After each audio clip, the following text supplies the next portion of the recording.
Okay, we have a dead game walking here in Wolverine that's set to come out from Insomniac in the year 2026, 2027. We saw the leaks of this game where they're developing it. It was hacked. Insomniac and themselves, the developer, were hacked, and a lot of information concerning the game have come out, and we get the gist of what's going on, at least with the overall action sequences, the fighting, the combat, everything related to that, and the overall focus of some of the characters not really being exactly Wolverine. And this is to be expected by Insomniac, that has been infiltrated by these social, progressive, political activists that have taken over the overall narrative design and structure of the developer themselves. We saw that with Spider-Man 2. That was mostly very focused on political, progressive talking points and a negative focus on Peter Parker and diverting that attention to more marginalized victim minority groups. And we see that kind of happening with Wolverine, at least in its pre-alpha form, where it does have Wolverine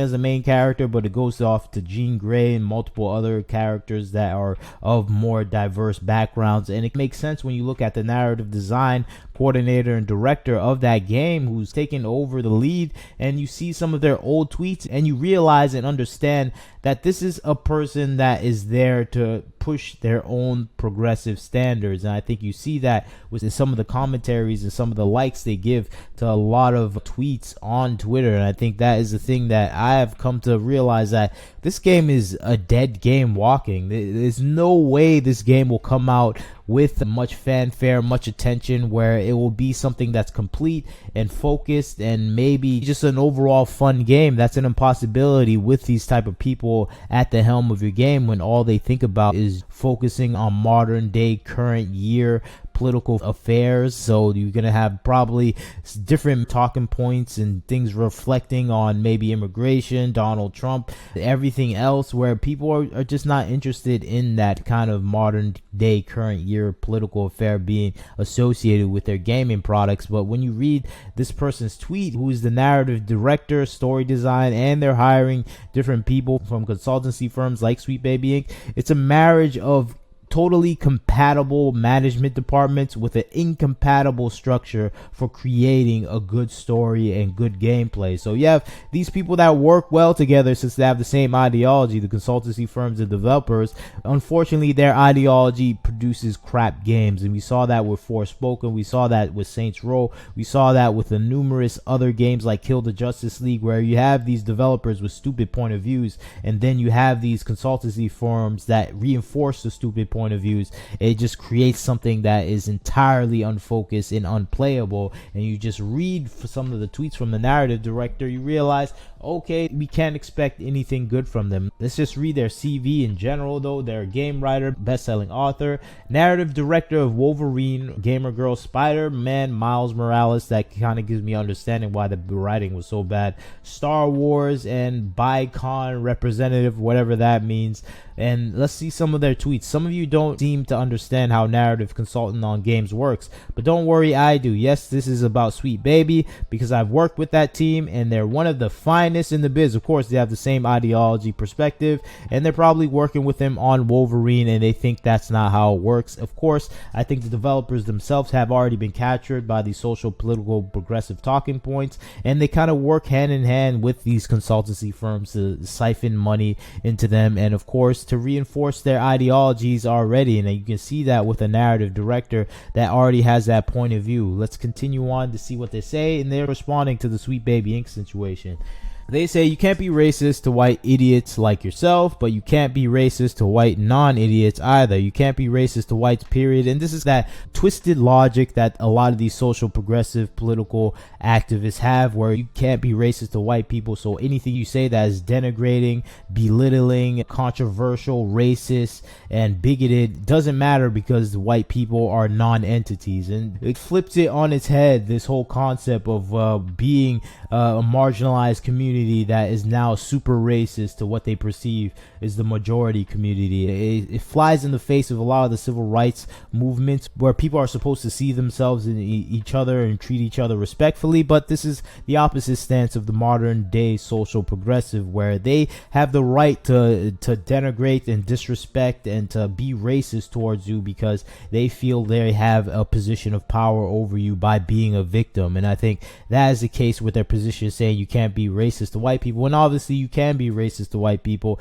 and it kind of flies in the face of what you're trying to do and promote if you are racist in this way, because it just sets the foundation for everyone to be racist to everyone. And I think that is the stupid logic that we see with these people that promote this ideology that you can't be racist to one group because that group has less special powers than this group. And it's just the definition of racism right there, and these people can't see that. And I think that is a frustrating thing with having these type of people with this type of ideology in control of the narrative structure of video games. They can't tell a story because their own logic is not in line with anything moral or ideal. And I think that is the failure of these groups that are trying to create video games, where they don't even have the skill to create video games, and their twisted logic and morals is not something that can create a game of those standards that stand the test of time with some of the mythologies of these comic book legends like Wolverine, where their morals are out the window when they have this stance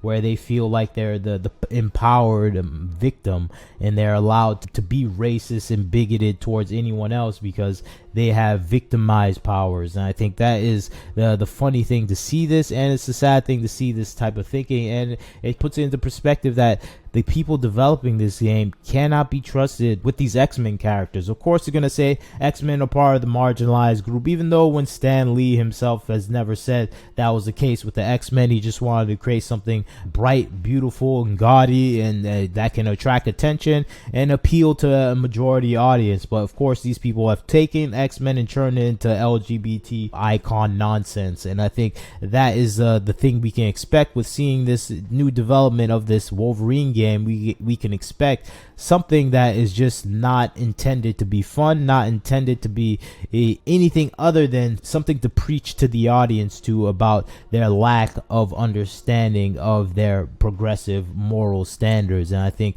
that is what we can expect from this game. That's why I call it a dead game walk-in. You can't expect anything good from this game. I know people are watching some of these kind of cookie cutter fight scenes, but I'm saying this intentionally because we have to have this game failed so these companies can realize that making these games with these type of narrative directors and designers are not going to be the wave of the future. They're not going to lead to customers actually purchasing your product. And I think X-Men Wolverine is the ideal candidate to actually not support. And I think people want a Wolverine game, but I don't think you're going to want this Wolverine game from this narrative director, from this version of Insomniac that has produced some form of failures in Miles Morales and Spider-Man 2. And I think this is going to be their ultimate failure with Wolverine, and that's my expectation. You tell me what you think about the situation. I think this is a done deal for this game. Don't expect anything quality or good. This is coming from a game developer that has shown that it does not care